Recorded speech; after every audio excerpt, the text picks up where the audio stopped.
Listo. Bueno, entonces buenos días. Mi nombre es Sofía Cardús Preciado. Yo soy de la Universidad Javeriana. Estoy ahorita en el internado electivo y hoy les voy a hablar sobre priapismo. El doctor que me acompañó como durante pues, el proceso de este seminario fue el doctor Lindsay. Entonces, pues empezando por una pequeña introducción, ¿qué es?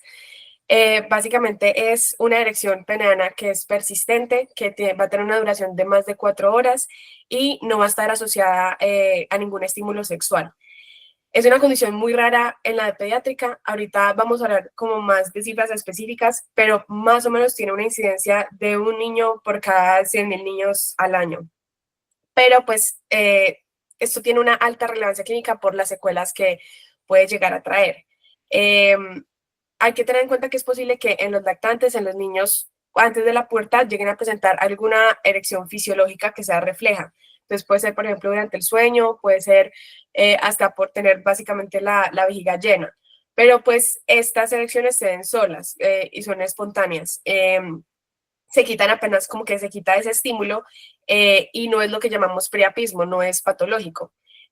Cuando estamos hablando de priapismo, pues verdadero, esto es una urgencia urológica y pues como decía, requiere una detección, un manejo temprano y pues todo esto para evitar complicaciones severas. Luego vamos a hablar de los distintos tipos y qué implica cada uno, pero básicamente si hay una erección isquémica que se prolonga, pues puede llevar a necrosis tisular, puede llevar a fibrosis cavernosa y puede llevar también a disfunción eréctil en el futuro. Entonces, ¿por qué es relevante hablar de ese tema? Y pues porque en cirugía pediátrica, entonces, aunque la mayoría de estudios como de priapismo están enfocados en adultos, en niños usualmente está asociado a condiciones sistémicas, especialmente hematológicas, pues ya vamos a hablar de eso, pero como la anemia de células falciformes. Entonces, es posible que un episodio de priapismo sea como esa primera pista diagnóstica de que hay una patología de base que tenemos que estudiar, de que hay un manejo diferente que hay que darle a estos niños. Otro punto importante, pues, es que el manejo en pediatría se basa en evidencia limitada, porque la mayoría de, pues, las conclusiones como del manejo se basan de extrapolaciones como de estudios en adultos. También pues tener en cuenta que en un paciente pediátrico este daño está ocurriendo en un pene que pues, todavía está en desarrollo. Entonces, pues como dijimos antes, las secuelas pueden comprometer la función eréctil, pueden comprometer la anatomía del pene. Eh, pues nada, la atención oportuna es crucial, pues porque entre más se resuelva más rápido, el impacto clínico pues va a ser mejor. Entonces, aunque sea una patología poco común, pues hay un impacto desproporcionadamente alto pues en comparación con la incidencia.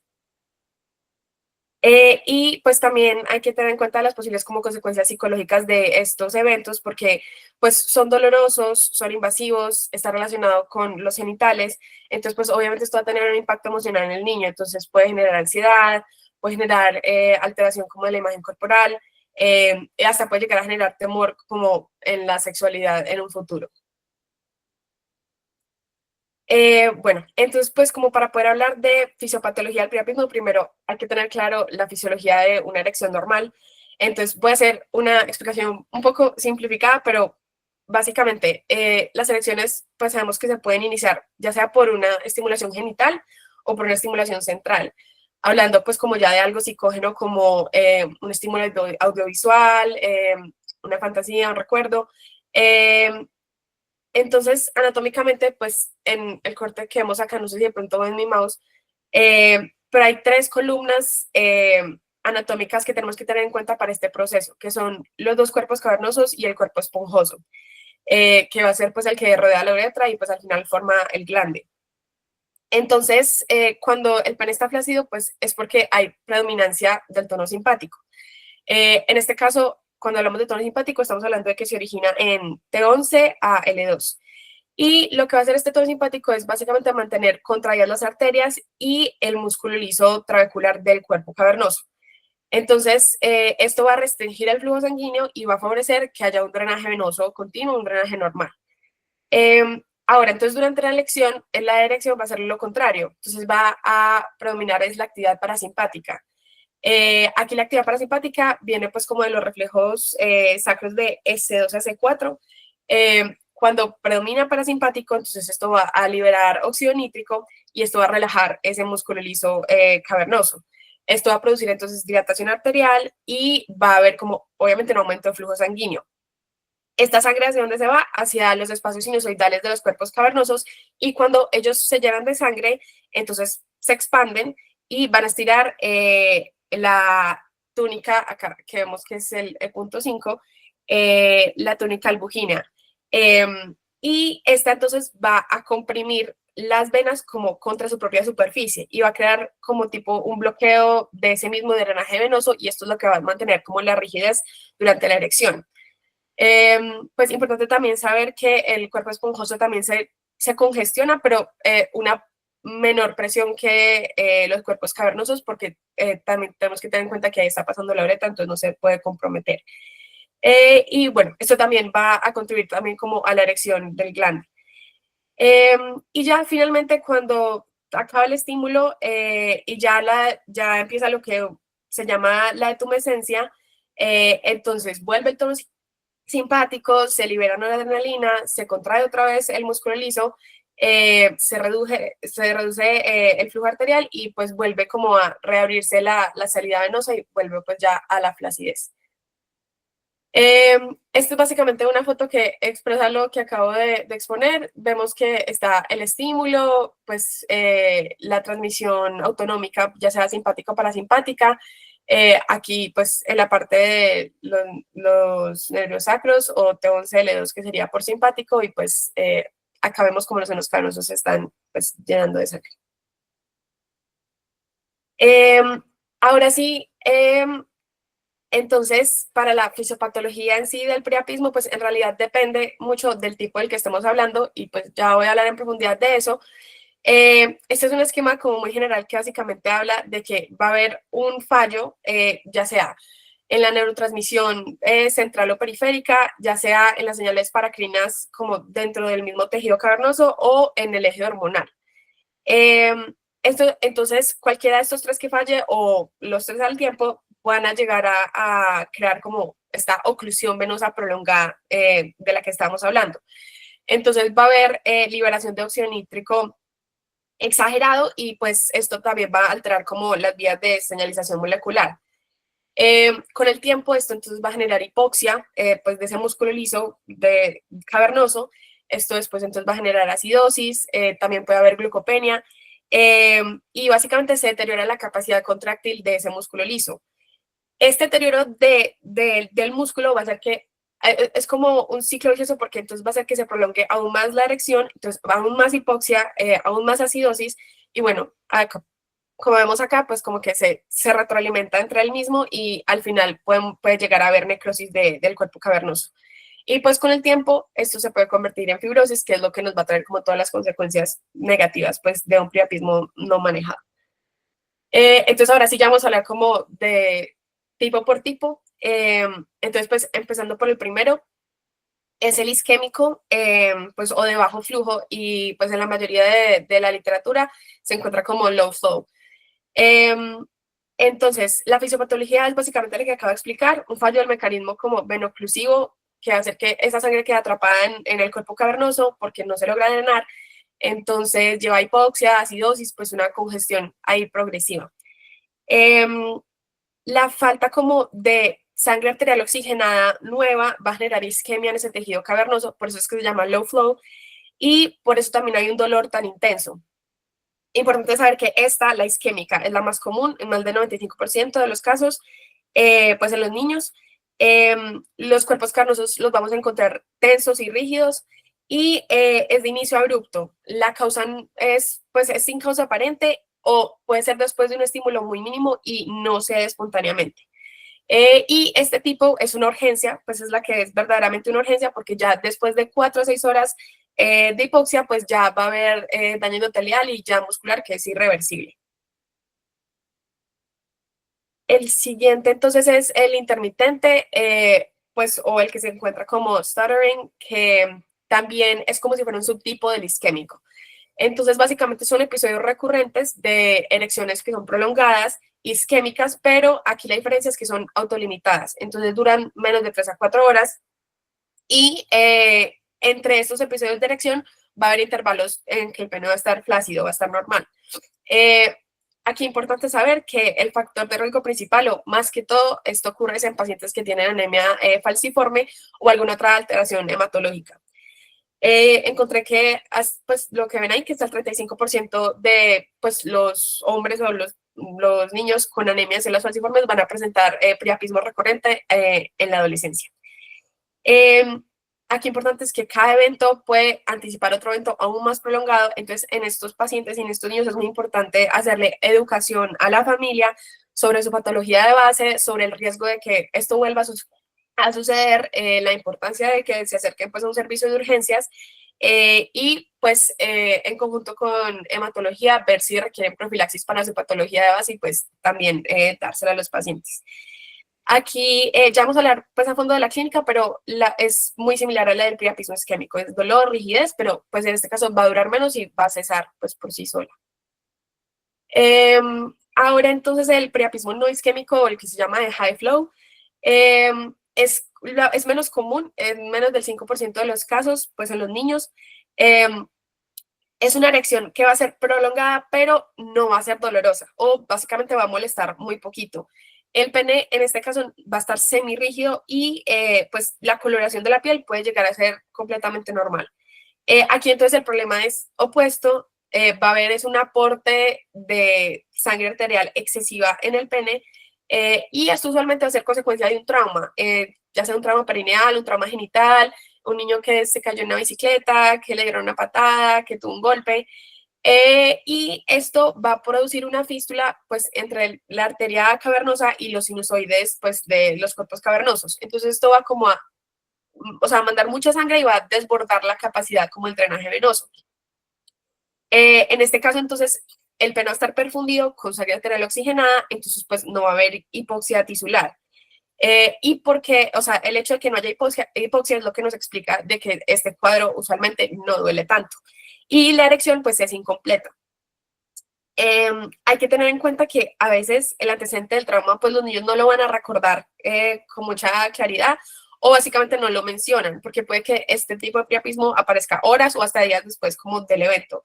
Entonces, siempre hay que preguntarlo pues como en la anamnesis. Y pues como vemos ahí, no es el de high flow, no es una emergencia urológica porque el tejido no está isquémico, el manejo puede ser conservador, puede ser diferido, y básicamente pues el objetivo del manejo de este es cerrar esa fístula si la erección persiste. Listo. Entonces ahora el último tipo, que es el neonatal, esta es una presentación extremadamente rara en niños. Vi que se habían reportado como hasta menos de 20 casos pues, en la literatura. Básicamente, es como dice su nombre, ocurren recién nacidos en los primeros días de la vida. La diferencia con los grupos de los lactantes o pues adolescentes, niños mayores, es que aquí la cosa más frecuente no es hematológica, no es pues de anemia falciforme, sino que es idiopática. Hay algunos casos que pues, los han asociado a policitemia neonatal, unos casos que los han asociado a trombosis de la vena dorsal, pero básicamente lo que leí era que el 40% o más no tenían causa identificable. La clínica acá, el pene está erecto, está rígido, pero no hay dolor, no hay cianosis. No encontré que describieran ningún priapismo isquémico en neonatos. Entonces, pues lo que decían las revisiones eran que la mayoría de estos son de tipo no isquémico. El manejo es expectante, ya vamos a hablar qué significa un manejo expectante, pero básicamente estos solo van a requerir una intervención invasiva si persiste más de 1 o 2 semanas o si hay evidencia de que es isquémico, pero de nuevo no hay ninguna documentación de un priapismo neonatal isquémico. Listo. Entonces, ya en cuanto a las epidemiologías y las diferentes causas, como ya dijimos, es muy poco frecuente en niños, no hay datos así epidemiológicos exactos, pero la incidencia es pues la que vemos en la pantalla, que es de 0.3 a 1.5 casos por cada 100.000 niños, pues por año. Y la mayoría son en pacientes que son escolares mayores y adolescentes. Bueno, en cuanto a etiología, pues son básicamente las etiologías similares a las de los adultos, pero la distribución es diferente. Entonces, la más común es la de anemia de células falciformes, 65% de los casos, pues es muy común, especialmente pues en regiones donde la falsemia pues va a ser como el más prevalente. Y lo que pasa es que básicamente hay oclusión de los vasos por eritrocitos falciformes, pues en esos sinusoides cavernosos. Entonces, lo que ya hablamos, los pacientes pues con esta patología van a presentar episodios recurrentes, que son los stuttering, y la edad media más o menos de que se presentan estos pacientes es a los 15 años. Otra de las causas es las leucemias, más o menos aborda como el 10% de los casos, especialmente las leucemias mieloides y las linfoblásticas agudas. Eh, Importante que el priapismo, pues como mencioné al principio, puede llegar a ser esa primera manifestación de una leucemia en un niño que previamente esté sano. Entonces, pues es que hay que prestarle tanta atención. Eh, pues como el mecanismo por el que una leucemia podría llegar a causar priapismo es hiperleucocitosis, puede haber secuestro leucocitario y también puede haber microtrombosis en los cuerpos cavernosos. Y también encontré que hablaban de una infiltración leucémica en los nervios sacros, que pues como vimos ahí en la fisiología de la erección, pues tiene que ver con toda la regulación parasimpática en estos casos. Otra teología, pues es el trauma, del que ya hablamos, pues aborda más o menos el 10% de los casos. Lo mismo, un golpe directo pues, puede llegar a producir ese pseudoaneurisma o una fístula. Eh, Estos siempre tienen que ver es con el priapismo de alto flujo. Y encontré que hasta en un 50% de los casos que eran de priapismo de alto flujo tenían así un antecedente traumático identificable. Eh, Idiopáticos el 10%, básicamente lo clasificamos cuando no sabemos cuál es la causa subyacente. Y también está la opción de que sea por fármacos. Entonces es menos común, es el 5% de los casos, pero bueno, reacciones adversas a medicamentos sistémicos. En niños más que todo hablaban de antidepresivos como trazodona, SIRS, tricíclicos, antipsicóticos como risperidona, antihipertensivos, anticoagulantes como heparina o warfarina, y ya en adolescentes pues ya se podía hablar de drogas recreativas, entonces como cocaína o marihuana. Y bueno, no lo puse en la presentación, pero vi que durante la pandemia salieron algunos reportes de caso de un priapismo isquémico que asociaban a infección por COVID. Y lo que vi que como la forma como lo explicaban era que era secundario a pues, al estado protrombótico del COVID. Bueno, entonces en cuanto a la clínica y el examen físico, es básicamente lo que he estado diciendo. Aquí hice como una tabla comparativa como para que fuera un poco más fácil, pero básicamente pues el carácter del dolor en el isquémico va a ser abrupto, va a ser intenso, va a ser constante, el recurrente igual al isquémico y el no isquémico más bien va a ser gradual, puede simplemente no haber dolor o puede ser una molestia leve. La erección en el isquémico es completa, es rígida, de todo pues, el cuerpo del pene, mientras que el no isquémico, pues el pene solo está parcialmente erecto y puede haber una flexión como en la base. Y en el recurrente es lo mismo que el isquémico, excepto que obviamente vamos a tener esos episodios de flacidez entre episodios. Los cuerpos cavernosos en el isquémico están duros a la palpación, en el no isquémico pueden estar ingurgitados, pero no están tensos. La duración del isquémico es más de 4 horas. El recurrente es menor de 3 a 4 horas y pues tiene su remisión espontánea y en el no isquémico sí es más de 4 horas. Eh, Antecedentes importantes tener en cuenta, cuando es recurrente pues van a haber episodios previos similares y puede haber pues antecedente de alguna patología hematológica, mientras que en el no isquémico el antecedente importante, como ya lo hablamos, es un trauma. La coloración en el isquémico es oscura, violácea, es recurrente igual al isquémico y el no isquémico pues puede estar normal la piel o puede estar un poco ruborizada. El paciente que esté cursando como con un priapismo isquémico lo vamos a encontrar angustiado, agitado, con dolor, va a ser difícil examinarlo, mientras que el no isquémico usualmente están más tranquilos. Eh, y pues para tener en cuenta adicionalmente, en el no isquémico, cuando uno comprime la base del pene, puede llegar a lograrse como un cierto grado de tumescencia.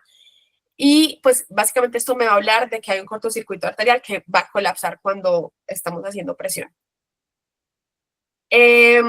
Bueno, antes de pasar como a los apoyos diagnósticos, ¿qué es importante? Hay que hacer una amnesis dirigida, hay que preguntar todos los antecedentes de lo que ya hemos hablado, historia hemato-oncológica, si tiene diagnóstico de enemas de célula falciforme, historia de transfusiones, si ha tenido ya episodios previos, qué medicamentos usan los pacientes, si está expuesto a algún tipo de tóxico, si tuvo algún trauma reciente y pues sus patologías de base como enfermedades sistémicas. En el examen físico, evidentemente, pues aparte de ver los genitales, también hay que palpar el abdomen, pues porque si de pronto hay esplenomegalia, nos puede llevar a pensar de nuevo en anemia de células falciformes o en una leucemia. Y en los genitales, pues también se mira la integridad como el cuerpo cavernoso, ver que no hayan lesiones, no hayan hematomas, el aspecto como del glande y el escroto. También vi que es importante pues ver si hay fimosis porque a veces puede confundirse una fimosis con un priapismo y descartar que de pronto no esté cursando con una hernia, una torsión testicular como al tiempo, que pueda llegar a causar que el niño esté aún más irritable. Entonces, ahora sí ya, una vez esté sospechado el priapismo, pues ya hay que hacer pruebas para hacer el diagnóstico. Entonces, como qué apoyos diagnósticos vamos a usar. El primero es el análisis, pues como de gases de sangre cavernosa, entonces pues es la prueba más directa para poder diferenciar entre un priapismo isquémico versus no isquémico, porque ya vamos a ver que el manejo muchas veces depende pues de su clasificación. Entonces, se va a aspirar una muestra de sangre del cuerpo cavernoso, como vemos aquí en la imagen de la derecha, y básicamente se analiza los gases de esa sangre. Lo ideal sería tomar esa muestra antes de empezar el tratamiento. ¿Qué vamos a encontrar? Que en el isquémico la sangre va a ser como si fuera sangre venosa, pues desoxigenada, entonces la PO2 está baja, la PC2 está elevada y pues puede haber acidosis y suele ser oscura la sangre. Mientras que en el priapismo de alto flujo, la sangre va a ser básicamente oxigenada, similar a la arterial, entonces PO2 normal o elevada, la PCO2 pues normal también o bajita y el pH normal. La toma de esta muestra debe hacerse con una técnica estéril y ya vamos a ver ahorita cómo se hace pues toda la parte de la aspiración y el lavado, pero se puede aprovechar esa misma aguja que introduzcamos para hacer tanto la aspiración terapéutica como para tomar esta muestra, para pues no tener que pinchar a los niños 2 veces. Tenemos entonces también el Doppler, va a ser como la imagen de elección en estos casos. De nuevo, también se recomienda hacerla antes de intervenir, obviamente, si el paciente lo permite. Vamos a ver entonces el flujo de las arterias pues, cavernosas. En el isquémico, entonces va a haber ausencia o disminución del flujo arterial, pues por todo lo que ya hemos explicado. Y también puede verse como alta resistencia porque la presión ahí intracavernosa va a estar muy elevada. En el priapismo no isquémico, pues el de alto flujo, el flujo arterial pues va a estar normal o aumentado y podemos llegar a ver un trayecto turbulente que pues me hable de una fístula. La sensibilidad para diferenciar entre isquémico y no isquémico del Doppler es casi el 100% y pues además también nos ayuda a evaluar como la morfología. Entonces, por ejemplo, en el high flow se puede ver una lesión o se puede ver un hematoma, entonces pues también sirve para eso.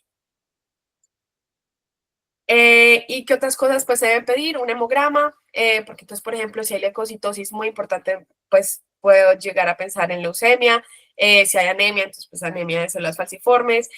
También las plaquetas para descartar trombocitosis, trombocitopenia, un frotis para, de nuevo, anemia de células falciformes, una electroforesis de hemoglobina pues para confirmar o descartar la anemia drepanocítica.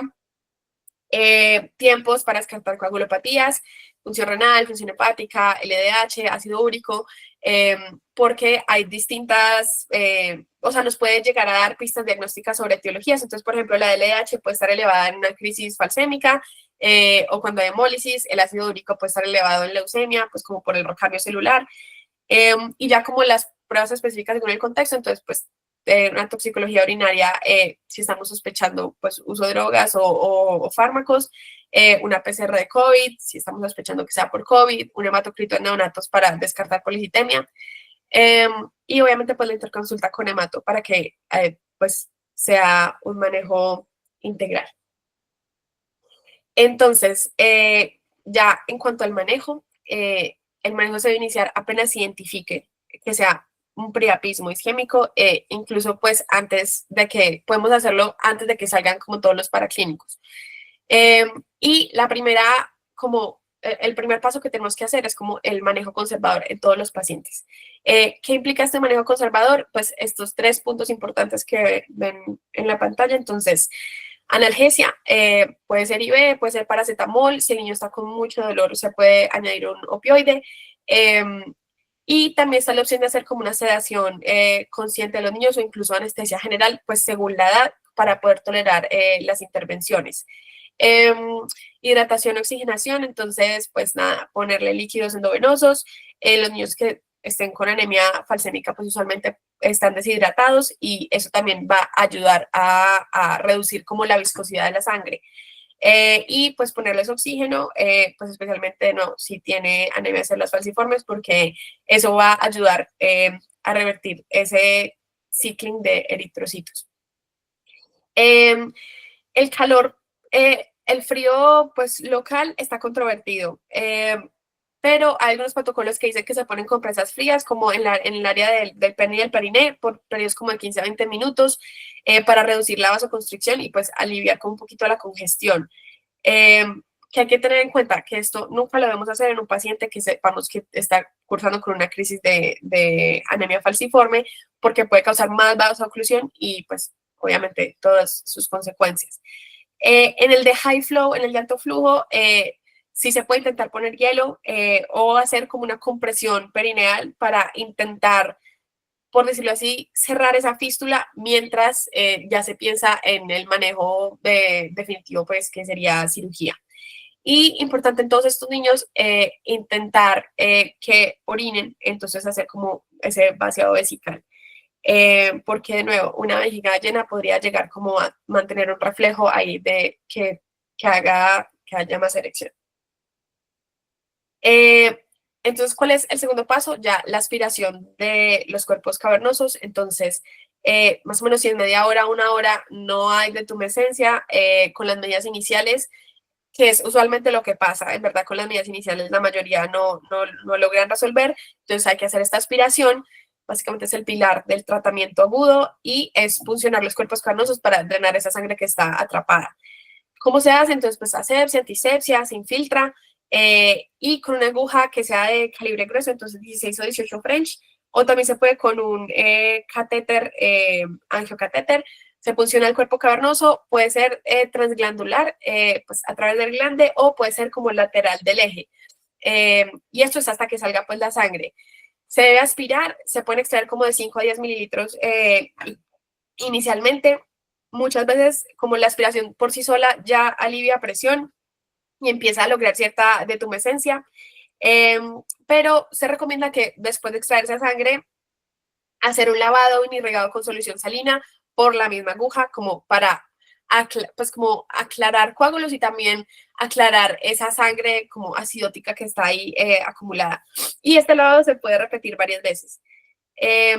Cuando vemos un priapismo isquémico, la sangre la vamos a ver como espesa, oscura, pues porque está hipóxica, y pues se continúa aspirando hasta que veamos como ese cambio de color. A veces esta aspiración y lavado puede resolver el cuadro sin necesidad de que tengamos que utilizar pues como la inyección de la que ya voy a hablar, pero pues la mayoría, de nuevo, sí se necesita la inyección. Aquí entonces pues esta es de la que estoy hablando, la inyección cavernosa de agonistas alfa-adrenérgicos sería como el tercer paso del manejo médico. Entonces se hace una inyección dentro del cuerpo cavernoso de un simpático mimético, esto es para causar pues como vasoconstricción y disminuir la turgencia. La primera línea acá es fenilefrina, entonces pues un agonista alfa-1 selectivo, porque es eficaz y porque también tiene un perfil seguro en los niños. ¿Cómo se prepara? Se diluye la fenilefrina que quede de 100 a 500 microgramos por mililitro con solución salina y se pone 0.1 a 0.2 mililitros ahí directamente en el cuerpo cavernoso por esa misma aguja con la que hicimos la aspiración, con la que hicimos el lavado. y con la que tomamos la muestra. Esto se puede hacer cada 5 minutos hasta un total como de 3 a 5 dosis, según la respuesta. Importante que durante que estamos haciendo esta inyección hay que estar monitorizando siempre al paciente porque hay riesgo de hipertensión y hay riesgo como de una bradicardia refleja que lleguen a presentar. En los niños más pequeños, algunos utilizan epinefrina diluida, también de 0,5 mililitros y también, obviamente, los niños tienen que estar monitorizados. Lo importante es que sea un alfa-adrenérgico y pues el objetivo va a ser contraer ese músculo liso cavernoso y permitir que haya otra vez esa reapertura venosa. Eh, Usualmente, después de varias aspiraciones y varias, pues, como inyecciones, por decirlo así, de fenilefrina, ya se logra que pues el pene retorne otra vez al estado flácido y pues vuelva a recuperar perfusión. La dosis límite es 1 miligramo de fenilefrina en los niños. Y ya si pasan 20 a 30 minutos de inyecciones repetidas, ya hicimos la aspiración, ya hicimos el lavado, ya hicimos la inyección y el paciente sigue sin resolver, entonces pues ya hablamos de manejo quirúrgico. Pues antes de pasar como al manejo quirúrgico, esto es como un mini resumen de las recomendaciones de la Asociación Europea de Urología Pediátrica. Entonces, básicamente las recomendaciones fuertes es realizar una ecografía Doppler en todos los pacientes que estén con priapismo. En los pacientes que sepamos que es un priapismo isquémico, o sea, low flow, hacer hemograma y tamizaje de hemoglobinopatías como para excluir células falciformes. Eh, Siempre que sea pues como el enfoque multidisciplinario, entonces pues de nuevo que lo vea urología, que lo veamos pues cirugía pediátrica, que lo vea hemato. Eh, el abordaje debe ser escalonado, entonces hacer primero todo el manejo médico que acabo de explicar, si no funciona, entonces ya se pasa a quirúrgico. Y para el priapismo neonatal, manejarlo de forma conservadora inicialmente. Y a la izquierda, pues vemos las dosis que ellos recomiendan como según la edad de esa inyección de alfa agonista. Entonces, menores a 2 años la epinefrina, de 2 a 11 también epinefrina, pero pues vemos que cambia la dosis, y mayores a 11 años ya la fenilefrina. Entonces es un video, pero pues lo restringe YouTube, entonces se los muestro acá, que es rápidamente como esa parte de la aspiración.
Listo. Bueno, entonces ya después de todo eso, vamos a hacer como un pequeño énfasis como ya en el manejo quirúrgico. Eh, Básicamente, las indicaciones de cirugía es que no haya respuesta como al manejo médico, que este cuadro de priapismo llegue a durar más de un día y que pues sea isquémico, obviamente por el riesgo pues del daño irreversible del que les estuve hablando. Y también se puede llegar a considerar cirugía si vemos como un deterioro pues macroscópico del estado del pene. Entonces, si vemos que ya hay signos de necrosis, por ejemplo, del glande, entonces también tenemos que pues tomar esta ruta. Como el objetivo como, o el principio de estos abordajes quirúrgicos es crear una derivación o un shunt que permita que la sangre salga del cuerpo cavernoso a otra estructura de menor presión. ¿Cuáles estructuras de menor presión? Pues se pueden ver acá, ya sea como el glande, el cuerpo esponjoso o pues ya el sistema venoso. Hay shunts distales que vamos a ver que son a nivel como del glande, o shunts proximales que son como en la base del pene o ya en las venas más profundas. Entonces vamos a empezar con los distales. Son los primeros que se intentan porque son pues más fáciles de hacer y también tienen menos riesgo y menos secuelas. El objetivo de esto es comunicar el extremo distal del cuerpo cavernoso con el glande. Y pues obviamente todo esto va a ser para que la sangre retenida drene. Entonces, del primero que vamos a hablar es el de el shunt tipo Winter. Entonces, pues es percutáneo, como vemos en la foto, es realizar múltiples funciones transglandulares hacia los cuerpos cavernosos. Esto se puede hacer con una aguja de biopsia que es gruesa y esto crea como pequeños agujeros en la túnica albugínea que va a facilitar que haya como este drenaje. Después de esto se hace una compresión del pene como para forzar la salida de la sangre por los orificios. Tiene una eficacia del 60 al 70% y también existe la técnica de Winter modificada, que aquí no es una aguja de biopsia, sino que se usa un catéter angiográfico que tiene como orificios laterales. Esto se mete a través del glande y hacia el cuerpo cavernoso y pues ya permite el drenaje. La siguiente de la que vamos a hablar es, la verdad no sé cómo se pronuncia, pero asumo que es Ebehog, no sé, el shot tipo Ebehog. Entonces, aquí se hace una incisión a través del glande como hasta penetrar a la túnica albugínea de ambos cuerpos cavernosos. Cuando se hablaba de Ebehog se hablaba de una hoja número 11, mientras como la nueva versión de esto es el T-Shunt, que es como más moderno, y se usa una hoja número 10. Entonces, se va como a introducir esta hoja en cada cuerpo cavernoso y luego se va a hacer como una rotación de 90 grados cuando se retire. Y esto va a crear una incisión en forma de T, que es lo que vemos acá arriba, que va a mantener como ese orificio más grande para que se drene. Y la eficacia de estas técnicas es del 70 al 75%. El siguiente entonces es el Algoraf, creo que se pronuncia así, es un shot distal, pero igualmente es quirúrgico, pues abierto. Se hace como una pequeña circuncisión en el glande. Básicamente, como vemos en la foto, se diseca para exponer la punta del cuerpo cavernoso y extirpar como la túnica albugínea como de cada uno. Por ese efecto, entonces ya va a salir la sangre cavernosa y pues va a drenar ahí libremente como al tejido esponjoso y a las venas. Es efectivo, pero es invasivo y hay mayor riesgo de sangrado y mayor riesgo de lesión de la uretra distal. Es como lo que estamos viendo aquí en la imagen. Y ya entonces hablando de los shunts proximales, si los shunts distales fallan, entonces se intenta esta derivación proximal. Esto usualmente pasa ya en los priapismos como de evolución muy larga o muy refractarios. La idea de estos shunts proximales es comunicar el cuerpo cavernoso con la circulación como venosa, ya sea del pene o ya sea de la pelvis. Entonces, el primero es el shunt corporo esponjoso proximal, el coaco, creo que se pronuncia así. Se hace una incisión perineal para exponer como la unión de los cuerpos cavernosos con el cuerpo esponjoso y se hace una fistulización quirúrgica pues entre estos dos. Esto permite de nuevo que la sangre del cuerpo cavernoso drene hacia el cuerpo esponjoso y de ahí ya se va hacia el plejo venoso perineal. El siguiente, bueno, y el último en realidad es el shunt safeno-cavernoso, que es el de Greyhack. De ese no encontré foto, pero básicamente se deriva la sangre del cuerpo cavernoso al sistema venoso superficial de la pierna, como se expone la vena safena de la ingle y se hace la anastomosis. Y el último es el Barry Shunt, que es este sí es el que tenemos en la foto de la izquierda, que es una incisión ahí en la base dorsal del pene, se expone la vena dorsal profunda, se hace como una apertura de la túnica albugínea del cuerpo cavernoso y ya se hace la anastomosis para que de nuevo se haga como el drenaje. Y por último, esto no es manejo quirúrgico en sí, pero también es una opción de tratamiento, pues dependiendo del hospital en el que uno esté. En el priapismo no isquémico, pues se llega a persistir sintomático, ya pasan varios días y pues se habla con la familia, ellos desean como hacer la corrección, se puede hacer esta embolización selectiva. Entonces, es una embolización solamente en la arteria que es afectada, se hace por radiología intervencionista, se hace bajo anestesia y se realiza es una arteriografía como de las arterias pudendas internas, ahí se localiza donde sea que esté la fístula, y se va a ocluir con un coil. En niños se usa material reabsorbible el éxito es del 80 al 100%, pues como en pediatría, hay un riesgo de recurrencia del 10 al 20%, pero lo importante acá es que como es selectiva y se va a conservar toda la circulación colateral, entonces nos va a ayudar mucho a prevenir la disfunción eréctil. Entonces, como la potencia eréctil se va a preservar. ¿Cuál es la ventaja de hacer la embolización arterial? Es menos invasivo pues, que un shock quirúrgico y en realidad podría ser el tratamiento de elección en los priapismos de alto flujo. Como este no es un procedimiento que se haga de urgencia, entonces pues se puede programar días o pues horas después como del evento. Y ya por último, para hablar de complicaciones, entonces pues lo he mencionado a través como de toda la charla, pero básicamente pues la fibrosis cavernosa, cuando hay una isquemia prolongada de más de 48 a 72 horas, puede llegar a haber necrosis del músculo liso y esta necrosis se reemplaza por tejido fibroso cicatrizal. Entonces pues se pierde la elasticidad, se pierde la curvatura y puede haber acortamiento del pene.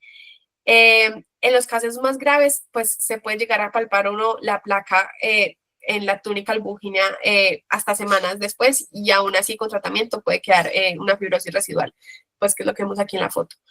La disfunción eréctil permanente, entonces pues sería una de las secuelas más graves de un priapismo isquémico.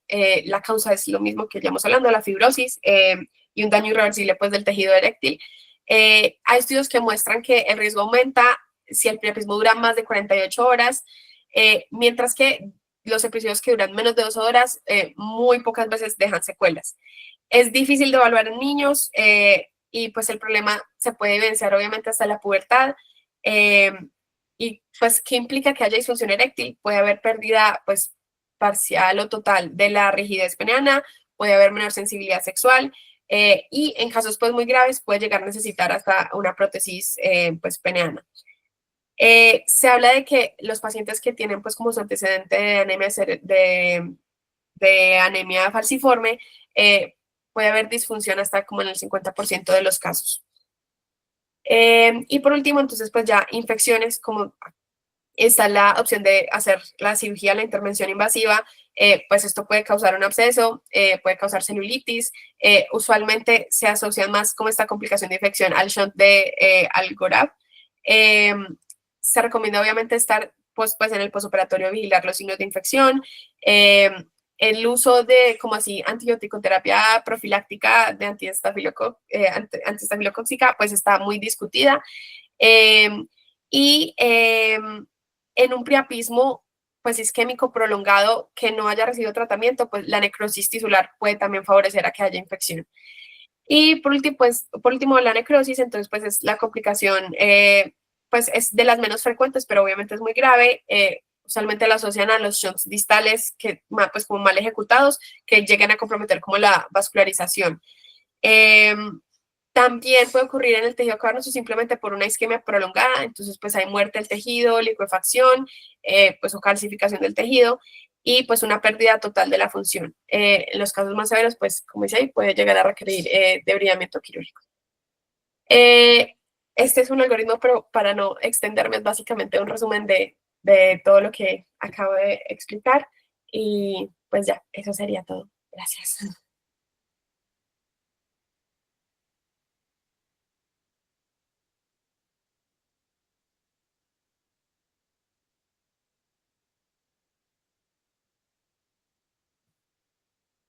Sí, doctor.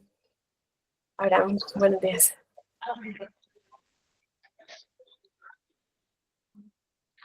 Hola, hola doctora, ¿cómo estás? Buenos días. Bueno, a mí en lo personal me gustó tu presentación.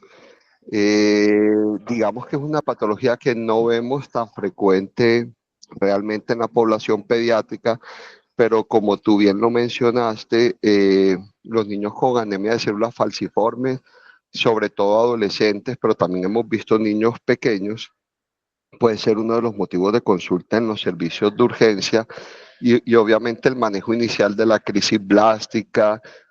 Pocas veces termina uno en cirugía haciendo lavado de cuerpos cavernosos, pero hay que saberlo hacer. A mí me gustó mucho que hiciste un buen enfoque clínico, un buen enfoque de las diferentes causas y en lo personal también me gustó mucho que mostraran las diferentes técnicas quirúrgicas. Yo en niños solo he tenido la oportunidad de hacer winter con agujas de Trucut, ¿verdad? Haciendo como esa fístula entre el esponjoso del glande y los cuerpos cavernosos. Eh, También pues en los de altos flujos, eh, cuando son por trauma y hay fístulas arteriovenosas muchas veces, eso por lo menos a mí no me ha tocado en niños, pero reporta la literatura, muchas veces hay que entrar y hacer abordaje quirúrgico, ya sea o para corregir la fístula después de un trauma o, por ejemplo, en casos de pacientes que hay venoso, y lo que se hacen son como unas fístulas arteriovenosas para ayudar al DREN. Como te había dicho, pues no, yo no recuerdo el caso de algún niño, por lo menos que lo tenga presente, que me haya tocado. Lo otro importante es eso, realmente es una urgencia. Yo te quería preguntar, la única pregunta que te tengo, esos lavados que mencionaste, que mostraste en el video, además de abundante solución salina, ¿qué otras sustancias encontraste que pueden o no? Porque Doc, pues mira, he visto la lavados. verdad,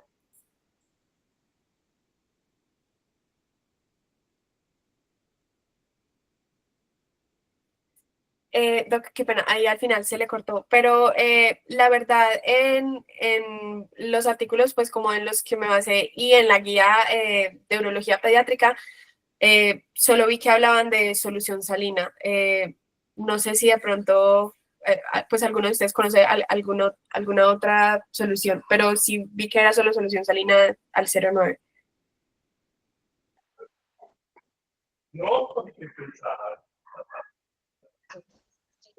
Que no, no sé si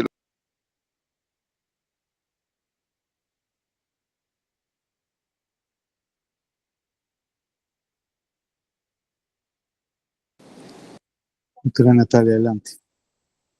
Hola, buenos días. Bueno, doctora Sofía, me pareció que hizo un seminario muy juicioso, muy completo, eh, muy bien desarrollado. Me gustó mucho la parte como hizo el abordaje. Me pareció que lo hace de una forma práctica, pero también como muy bien referenciada en la evidencia. Entonces, me gustó también, como dijo el doctor Abraham, mucho el seminario. Respecto pues a los lavados y a las funciones de los pacientes con priapismo, en realidad, o sea, como todos han dicho, es una entidad poco frecuente. Muchas veces esos pacientes con la hiperhidratación y con la analgesia mejora como la tumefacción del pene y pues todas las consecuencias que esto trae, pero sí he tenido la oportunidad de hacer lavados de los cuerpos cavernosos y en realidad también es un procedimiento que ha funcionado. Entonces me gustó mucho que trajera pues las otras alternativas como para conocerlas, e incluso en los pacientes que está indicado el manejo pues como con radiología intervencionista. Bueno, muchas gracias. Gracias, doctora.